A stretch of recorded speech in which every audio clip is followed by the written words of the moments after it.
Welcome to study centre. सभी लोग बेटा रिसोर्सेज एंड डेवलपमेंट वाले चैप्टर को हम लोग पढ़ रहे हैं। उसमें अभी तक हमने क्या क्या पढ़ा है, प्रीवियस रिकैप में देखें तो रिसोर्सेज क्या होते हैं, उसका क्लासिफिकेशन कितने टाइप से किया जा सकता है, इंपॉर्टेंस क्या है रिसोर्सेज की, और पहले रिसोर्स लैंड रिसोर्स के बारे में हमने पढ़ लिया है। लैंड रिसोर्स के बाद हम अब आगे आते हैं नेक्स्ट रिसोर्स पे, जिसका नाम है सॉइल रिसोर्स। ठीक है, सॉइल जो आपके आसपास मिट्टी पड़ी है, बात समझे कि नहीं? हाँ बेटा, अभी तक प्रीवियस लेक्चर्स जिन्होंने नहीं देखे हैं एक बार जाके डिस्क्रिप्शन में लिंक पड़े हैं, जाके प्रीवियस लेक्चर्स को देख लीजिएगा। ठीक है, चलिए आज स्टार्ट करते हैं आगे सॉइल एज अ रिसोर्स के बारे में। देखिए, सबसे पहली बात, जो सबसे आप जानते हो आपके अर्थ को टोटल मेजरली 3 पार्ट्स में डिवाइड किया जाता है। अगर अर्थ को सपोज करो ये अर्थ है, देखो कितनी गोल मटोल है, इसको केक की तरह अगर काटें तो इसमें देखिए बीच में मिलेगा, सबसे सेंटर पे जो आपका अर्थ मिलेगा कोर कहलाता है, उसके ऊपर मेंटल, और सबसे ऊपर वाली लेयर क्या कहलाती है? क्रस्ट। क्या कहलाती है बेटा? क्रस्ट। तो सेंटर पे होता है कोर, उसके बाद सेकेंड लेयर जो अर्थ की होती है उसे मेंटल कहते हैं, और उसके बाद थर्ड लेयर जो होती है, जो सबसे अपर लेयर है जिसपे हम लोग रहते हैं, वो क्रस्ट कहलाती है। इसी क्रस्ट के ऊपर जो सबसे अपर मोस्ट लेयर होती है क्रस्ट की सबसे अपर मोस्ट लेयर, वही क्या कहलाती है? सॉइल। जो ब्रेक एंड फॉर्म में होती है, लूज होती है, आपने ये देखा होगा। ठीक है, सॉइल में क्या क्या पाया जाता है? मिनरल्स मिल जाते हैं आपको। ठीक है, सैंडी होती है, क्लेदार होती है। क्ले आप समझते हैं कि नहीं? क्ले वाली मिट्टी, जैसे आप लोगों ने तालाब वगैरह में जो मिट्टी पाई जाती है उसे क्ले सॉइल कहते हैं, ध्यान रखिएगा। इसी मिट्टी में ह्यूमस भी आपको मिल जाएगा, बैक्टीरिया, वायरस वगैरह हजारों तरीके के आपको जर्म्स मिल जाएंगे, और अर्थवर्म वगैरह मिल जाएंगे आपको, केचुए वगैरह, है ना? केचुआ देखा है कि नहीं? जिन लोगों ने नहीं देखा, आपकी बरसात में ध्यान से देखना, केचुआ नहीं मिलेगा, बढ़िया सा पकड़ के उसको नाश्ता कर लेना थोड़ा सा, प्रोटीन वगैरह मिल जाएगा। ठीक है, देखो तो याद रखिएगा। अब अगला क्वेश्चन आता है सॉइल का फॉर्मेशन होता कैसे है, तो याद रखिएगा सिंपल सी बात है, प्रोसेस ऑफ वेदरिंग से। किससे होता है बेटा? प्रोसेस ऑफ वेदरिंग से। मतलब मौसम की मार के कारण, जो मौसम की मार होती है या मौसम में जो बदलाव होते रहते हैं उसके कारण सॉइल का फॉर्मेशन होता है। याद रखिएगा, आपके अर्थ पे इनिशियली रॉक्स अवेलेबल थी। क्या? रॉक, पत्थर। उन्हीं पत्थरों की वेदरिंग हुई, वो पत्थर धीरे धीरे धूप, बरसात, गर्मी, सर्दी ये सब झेलते हुए उनमें छोटे छोटे पार्टिकल्स टूटने लगे, और टूट टूट के एक जगह से दूसरी जगह उड़ के जाके जमा होने लगे। तो इसी तरह से क्या हुआ? सॉइल का फॉर्मेशन हुआ। बात समझे कि नहीं?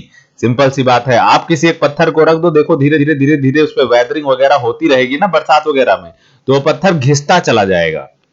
ठीक है, बहुत माइन्यूट सा डिफरेंस नोटिस करोगे आप अगर आप अपने आगे देखोगे। तो याद रखिएगा, सॉइल का फॉर्मेशन कोई 1, 2 या 10 साल में नहीं होता है, हजारों लाखों साल लगते हैं मिट्टी को बनने में, ध्यान रखिएगा। ठीक है, और सबसे फास्टेस्ट प्रोसेस, जो सबसे फास्टेस्ट सॉइल का फॉर्मेशन होता है, एलुवियल का होता है। रीजन, वो पानी के कारण होता है। जब ऊपर से पानी गिरता है पत्थर पे, तो पत्थर के पार्टिकल्स को बहा के आगे ले आता है, फिर आगे जहां जहां बह के जाता है तो वहां वहां पानी उन सारी चीजों को तोड़ता है। ठीक है, उन सारे पार्टिकल्स को स्मॉल स्मॉल पीसेस में ब्रेक डाउन कर देता है, जिसे एलुवियल सॉइल का फॉर्मेशन होता है रिवर्स में। कौन सी सॉइल का? एलुवियल सॉइल का।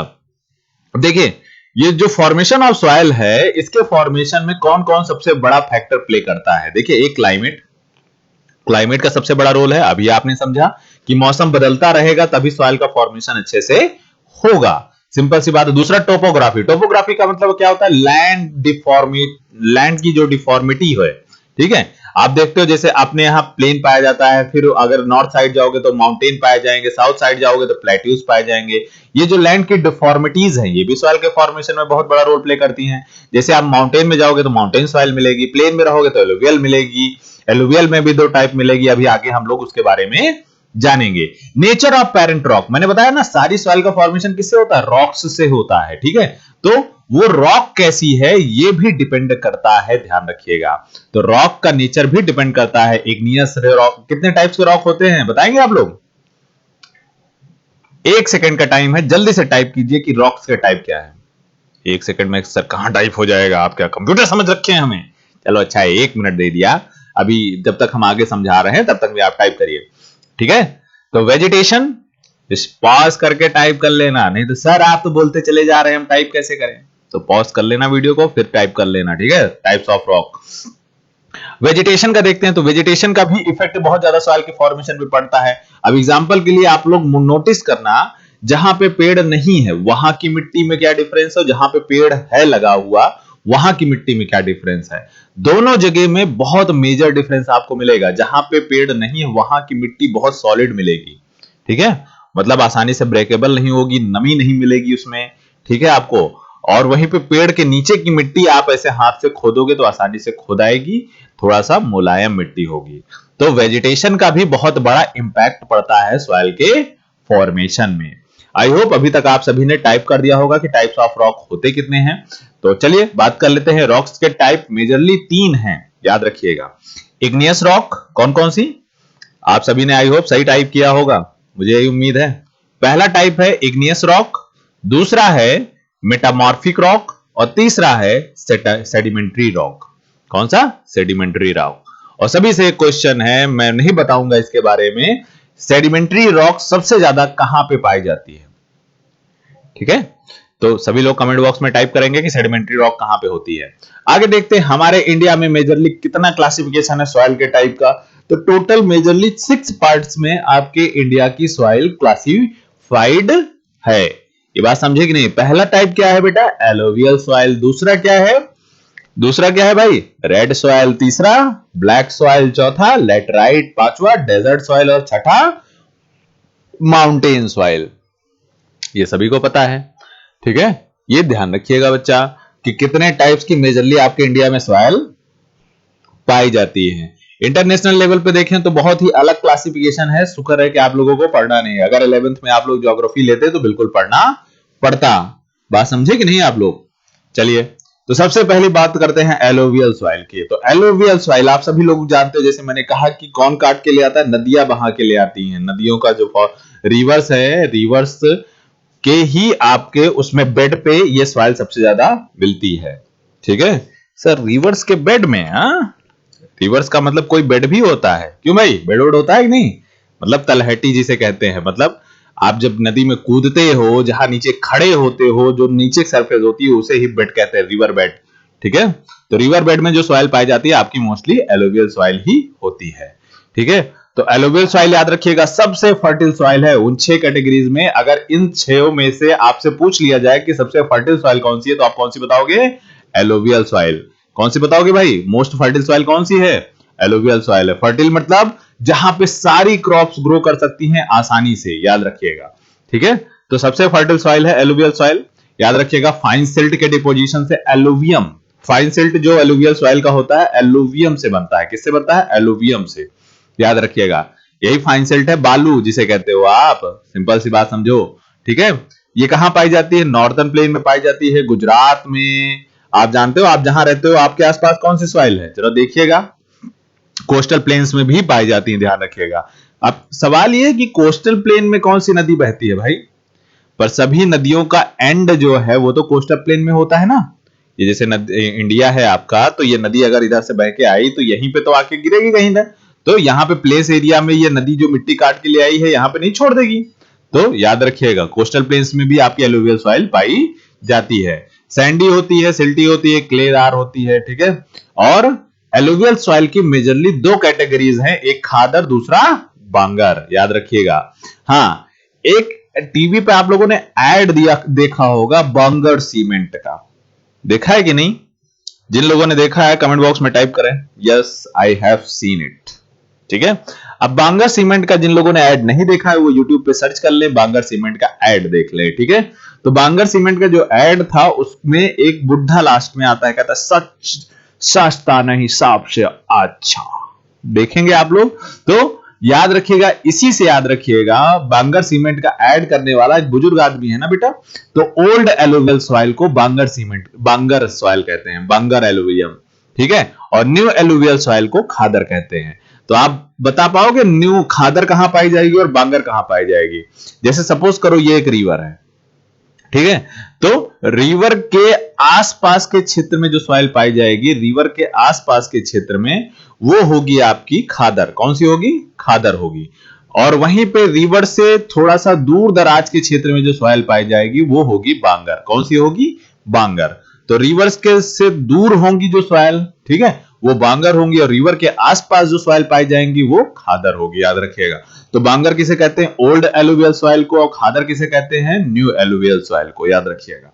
ठीक है, ये क्वेश्चन आपसे बहुत पूछा जाता है बोर्ड में, इसलिए इस चीज को ध्यान से याद रख लीजिएगा अच्छे से नोट्स में इंपॉर्टेंट बना के। ठीक है, इस सॉइल में सब कुछ रिच ही होता है, बहुत कुछ पाया जाता है, सब कुछ पाया जाता है, इसीलिए बहुत अच्छा है ये हर फसल के लिए। आप चाहे जो क्रॉप उगाइए इसमें आसानी से उगा लेंगे, याद रखिएगा। जैसे शुगर केन उगाना, उगा लीजिए, राइस, व्हीट, पल्सेस, कुछ भी उगा लीजिए। ठीक है, तो जो लोग खेती करना चाहते हैं अपने आसपास कर सकते हैं, पर पहले पता करिए कि आपके आसपास मिट्टी कौन सी है। सभी लोग कमेंट बॉक्स में बताइए कि आपके आसपास कौन सी मिट्टी है।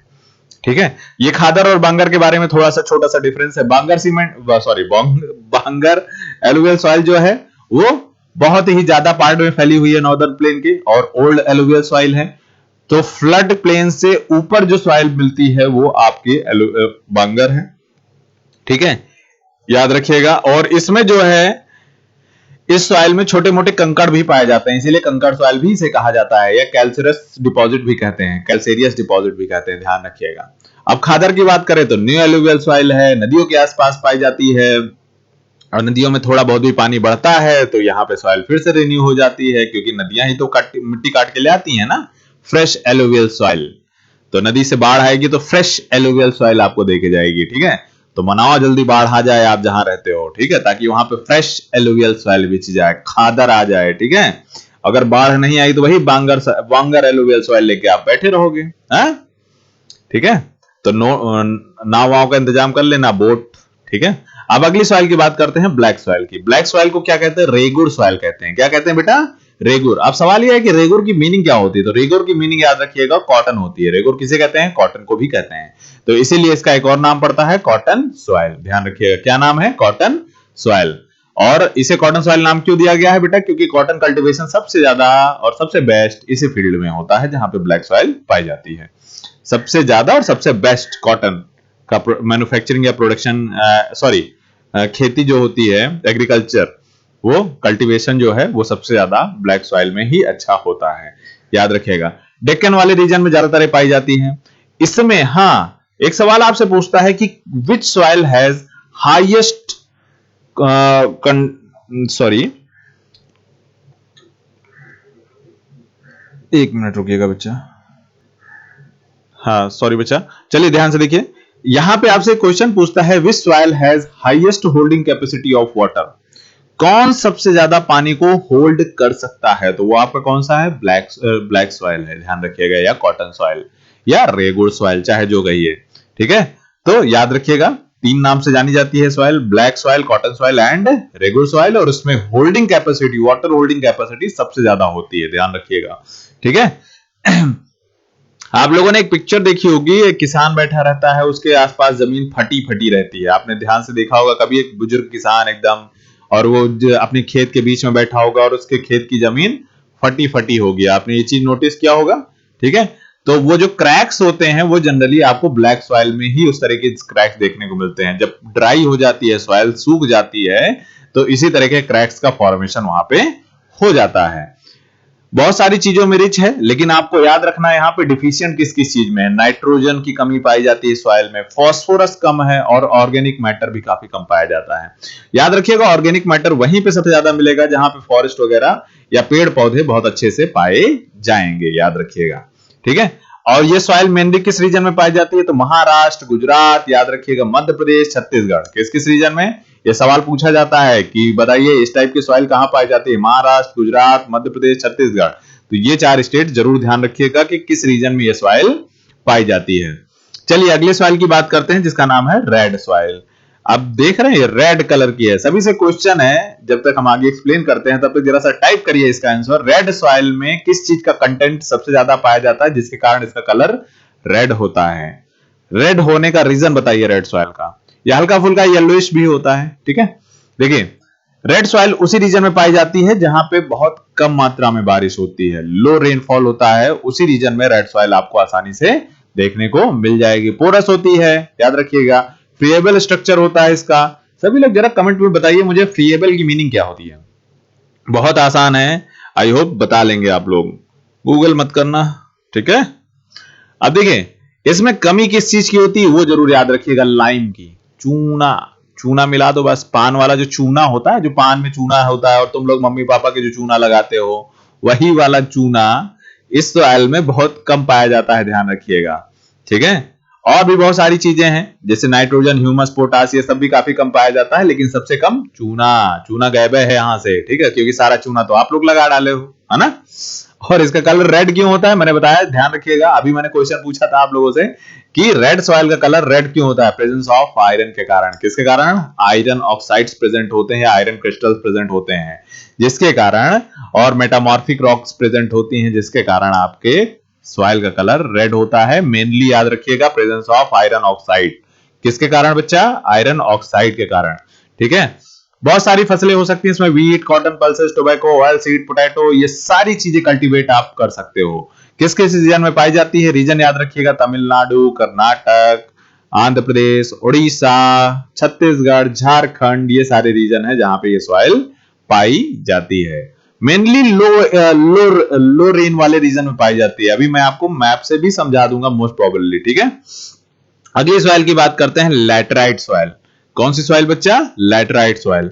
यहां तक सभी लोग आ गए हो तो भैया ये चैनल का नाम देख रहे हो, इसको थोड़ा सब्सक्राइब करवा लो हैं अच्छे से। चलो लैटराइट सॉइल के बारे में चलिए आगे जानते हैं।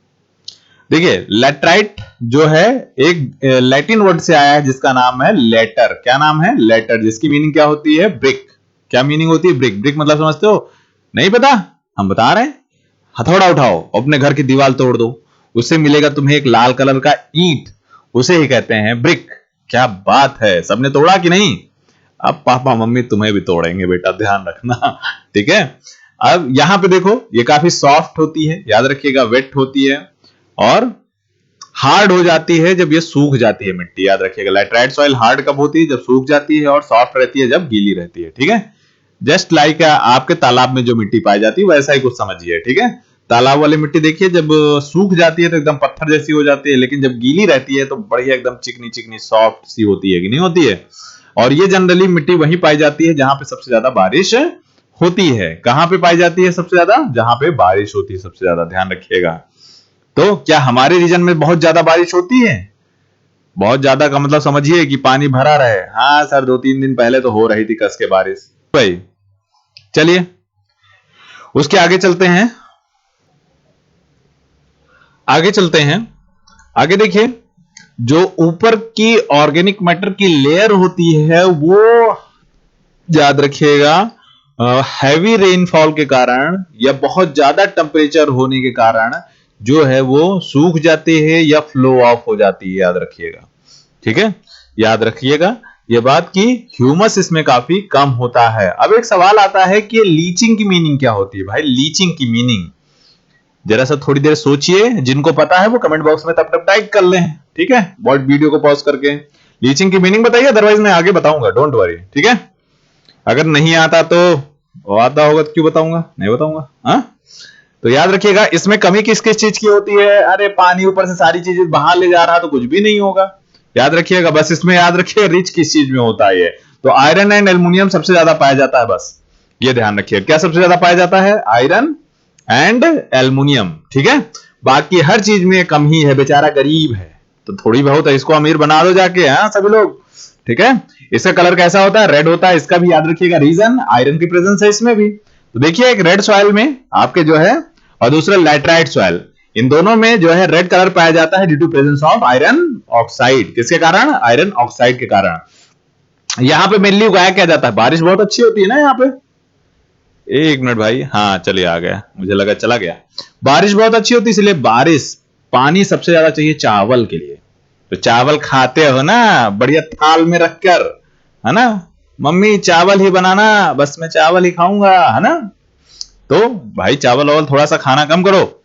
चावल सबसे ज्यादा होता है, रागी कम होता है, सबसे ज्यादा शुगर केन सबसे ज्यादा होता है। जिन फसलों को पानी की सबसे ज्यादा जरूरत होती है और मतलब ज्यादा आपको न्यूट्रिशन की जरूरत, न्यूट्रिएंट्स की जरूरत ना पड़े, वो फसलें बहुत अच्छी होती हैं यहाँ पे। ठीक है, और याद रखिएगा टी, कॉफी, ये भी बहुत अच्छा होता है। तो जिन लोगों को कॉफी, हाँ एक और सभी के लिए नॉलेज, जिन लोगों को पढ़ते पढ़ते नींद आती हो वो कॉफी पिया करें, ध्यान रखिएगा। ठीक है, कॉफी से आपकी नींद नहीं आएगी। ठीक है, जो आलस वालस आता है उनको आलस नहीं आएगा। ठीक है। मेनली किस स्टेट में पाया जाता है? केरला, कर्नाटक, तमिलनाडु, मध्य प्रदेश, इन सारे रीजन्स में आपको ये सॉइल मिल जाएगी। बात समझे कि नहीं आप लोग? चलिए आगे लेटराइट सॉइल के बाद अब लीचिंग की मीनिंग समझा लेते हैं भाई। लीचिंग की मीनिंग होती है loss of water in soluble plants, of water soluble plants. जो वाटर सोल्यूबल प्लांट्स न्यूट्रिएंट्स होते हैं वो अगर आपके गायब हो जाए मिट्टी से, किसके कारण? रेन और इरिगेशन के कारण। ध्यान रखिएगा, loss of water soluble plant nutrient from the soil due to rain and irrigation. तो वाटर सोल्यूबल प्लांट न्यूट्रिएंट जो होते हैं जो पानी में घुल सकते हैं, जैसे पोटास हो गया, नाइट्रोजन तो नहीं उतना घुलनशील है, बाकी जितने कंटेंट हैं आपके, फास्फोरस हो गया, लाइम हो गया, सब पानी में घुल जाते हैं और पानी में घुलने के बाद पानी के साथ बह जाएं या अंडरग्राउंड हो जाएं, नीचे चले जाएं मिट्टी के, तो यही क्या कहलाता है? प्रोसेस लीचिंग कहलाता है। ठीक है, तो ये ध्यान रखिएगा। अगली सॉइल पे आते हैं, एरिड सॉइल। एरिड सॉइल पे आने से पहले इस चैनल का नाम क्या है भाई? अरे वाह, सबको पता है, बताया किसी ने नहीं है। चलो, एरिड सॉइल के बारे में, डेजर्ट सॉइल भी इसे कहते हैं, ध्यान रखिएगा। कहां पाई जाएगी? डेजर्ट रीजन में, सभी को पता है, राजस्थान वाले रीजन में मेनली पाई जाती है। ठीक है, तो ये याद रखिएगा। एरिड का मतलब क्या होता है? सूखाग्रस्त। ठीक है, जहां पे पानी की बरसात ही ना होती हो या ना के बराबर पानी बरसता हो। ठीक है, तो याद रखिएगा सॉल्ट कंटेंट इसमें काफी ज्यादा होता है। जिनको भरोसा ना हो कि इसमें सॉल्ट होता है, जाओ भाई देखिए राजस्थान और जो थोड़ी सी मिट्टी बालू खा के आओ वहां की, है ना मॉइस्चर होता है ना ह्यूमस होता है। ऑब्वियस सी बात है, जब बारिश नहीं होगी तो ना मॉइस्चर होगा ना ह्यूमस होगा। ठीक है, याद रखिएगा। इसमें कंकड़ वगैरह कैल्शियम कार्बोनेट के पाए जाते हैं, ध्यान रखिएगा। ठीक है, सैंडी होता है, बालू की तरह होता है, रेड टू ब्राउन कलर पाया जाता है। बस छोटी सी बातें हैं। रेतीली बलुई मिट्टी सभी लोग जानते हो, रेगिस्तानी मिट्टी किस तरह से होती है। जिनको फिर भी जानना है, काम करना, नदी किनारे से बालू ले आना। वो बालू नदी किनारे जो पड़ी है वो एरिड सॉइल नहीं है, ध्यान रखिएगा, वो एलुवियल है। उसको ले आओ, गैस पे चढ़ा दो, बढ़िया पकाओ, और सॉइल को जब पकाओगे उसको तो थोड़ी देर बाद देखोगे उसका कलर रेडिश होता चला जाएगा। ठीक है, तो वो जो रेडिश कलर होता जाएगा उसके न्यूट्रिएंट धीरे धीरे आप गायब कर रहे हो, ह्यूमस मॉइस्चर सब गायब कर रहे हो, तो धीरे धीरे वो किस में कन्वर्ट हो जाएगी? डेजर्ट सॉइल में कन्वर्ट हो जाएगी। तो आज ही ले आना बढ़िया 50-60 किलो, है नदी किनारे से भर लाना, सही नदी किनारे मिल जाएगी। उसको ले आके पूरी गैस पे बड़ा सा भगोना चढ़ा के उस पर पूरी बालू डाल के पकाना थोड़ी देर। ठीक है, एरिड सॉइल बनाना सभी का ये प्रोजेक्ट है। हाँ सर, मम्मी से मार खिला दो और कुछ नहीं है। चलो, कोई प्रोजेक्ट नहीं है। ठीक है, फॉरेस्ट ऑयल देखिए, फॉरेस्ट ऑयल क्या होती है? नाम से पता चल रहा, कहां पाई जाएगी? जंगलों में, सिंपल सी बात है। ठीक है, तो इसमें ज्यादा कुछ बताने की जरूरत तो है नहीं। जंगल अगर ना जानते हो जंगल में कौन सी मिट्टी पाई जाती है, जंगल चले जाओ। अगर शेर मिले तो उसे हाय हाय टाटा टाटा कर लेना, बच गए तो, ना बचे तो मिट्टी चेक कर लेना कैसी होती है। ठीक है, तो याद रखिएगा ये वेरी करती रहती है। जो फॉरेस्ट ऑयल है ये याद रखिएगा, माउंटेन्स के एनवायरमेंट, अधिकतर जनरली माउंटेन एरियाज में ही फॉरेस्ट ऑयल जल्दी मिल जाती है आपको। ठीक है, और बाकी तो बहुत कम मिलती है इस तरह से, क्योंकि जंगल बहुत कम बचे हैं आपके आसपास, खुद ही देख लो जंगल गायब है। ठीक है, तो ध्यान रखिएगा। They are loamy and silt on valley side. इसका मतलब क्या है? जो घाटियां होती हैं वहां पे तो बढ़िया मिट्टी पाई जाती है, मतलब मुलायम एकदम छोटे छोटे पार्टिकल्स में, और वहीं कोर्स ग्रेन्ड अपर साइड में पाए जाते हैं, अपर स्लोप्स में। जैसे ये सपोज करो माउंटेन है, एक एग्जांपल लेते हैं, ये माउंटेन है। ठीक है, माउंटेन की स्लोप है एक। ठीक है, तो इस माउंटेन की स्लोप में थोड़ा सा माउंटेन जैसा बना ले हैं सर, गोचे डाल रहे हो आप, माउंटेन नहीं तो सब बना रहे हो। फिर से ये माउंटेन रहा आपका, तो इसके स्लोप पे जैसे जैसे आप ऊपर की तरफ जाओगे, ठीक है, तो वहां पे आपको जो मिट्टी मिलेगी वो कोर्स ग्रेन्ड मिलेगी। क्या किसी को पता है कोर्स ग्रेन्ड की मीनिंग क्या होती है? मोटे, जैसे आपके अनाज के दाने होते हैं, दाल दाल वगैरह देखे, दाल तो चना देखा होगा, मटर देखा होगा। तो इन माउंटेन्स में जैसे जैसे आप ऊपर जाओगे, चने या मटर के साइज की मिट्टी के टुकड़े मिलते जाएंगे आपके। मिट्टी जो है वो कंकड़ीली या पथरीली हो जाएगी। ठीक है, और जैसे जैसे और ऊपर जाओगे तो स्नो मिलती चली जाएगी, फिर बर्फ मिलेगी। बर्फ में कौन सी मिट्टी ढूंढोगे? है बर्फ के नीचे तो पत्थर ही मिलेंगे। ठीक है, बात समझे कि नहीं? ध्यान रखिएगा। तो इस तरह से आप याद रखना, हाइट जो स्लोप वाइज है उस तरह से सॉइल में वेरिएशन पाया जाता है। ठीक है, चलिए, ये बात आई होप सभी को समझ में आ गई होगी, और कोर्स ग्रेन्ड की मीनिंग भी समझ में आ गई होगी। ना समझ में आई हो तो घर में जो चने और मटर और अरहर की दाल रखी हो उसे निकाल के फैला देना, वही है कोर्स ग्रेन्ड सॉइल। उस तरह की मिट्टी जहां देखने को मिल जाए उसे कोर्स ग्रेन्ड सॉइल कहते हैं, और इस तरह स्लोप में ऊपर की तरफ पाई जाती है। ठीक है, जो माउंटेन रीजन होते हैं उसमें ऊपर की तरफ जो रीजन होता है, अपर रीजन में, यहाँ पे कोर्स ग्रेन सॉइल होती है। तो किसी को एक्सपीरियंस करना हो तो कर सकता है, बस मम्मी की मार से बच लेना भाई, मैं नहीं जानता, और मुझे मत बताना कि सर ने बताया ऐसा, ठीक है। तो यहाँ पे जो वैलीज पाई जाती हैं, याद है ना, या अब वैलीज होती क्या है जरा सा आपको बता लेते हैं, वैलीज क्या होती है। जैसे ये एक माउंटेन है, दूसरा माउंटेन ये रहा, ठीक है, बीच में देख रहे हो छोटा सा मैदानी भाग है, इसे ही कहते हैं वैली। क्या कहते हैं बेटा इसे? वैली। दो माउंटेन्स के बीच का जो प्लेन सरफेस एरिया होता है उसे वैली कहते हैं, ठीक है। तो इन वैलीज में जो है फर्टिल सॉइल पाई जाती है, ध्यान रखिएगा। एलुवियल टाइप की, एलुवियल टाइप की, एलुवियल नहीं, एलुवियल टाइप की, ध्यान रखिएगा, ठीक है। तो वैलीज में अधिकतर एलुवियल टाइप की सॉइल पाई जाती है, फर्टिल होती है। जो यहां तक सभी को समझ में आ गई होगी बात। अब चलिए अगली बात करते हैं सॉइल इरोजन की। आज के लिए लेक्चर काफी लंबा हो गया बेटा, बस इतना ही। नोट्स प्रिपेयर करिए, तैयार करिए पूरे को, ठीक है। जहां कहीं कोई दिक्कत हो वहां पे मुझे बताइएगा।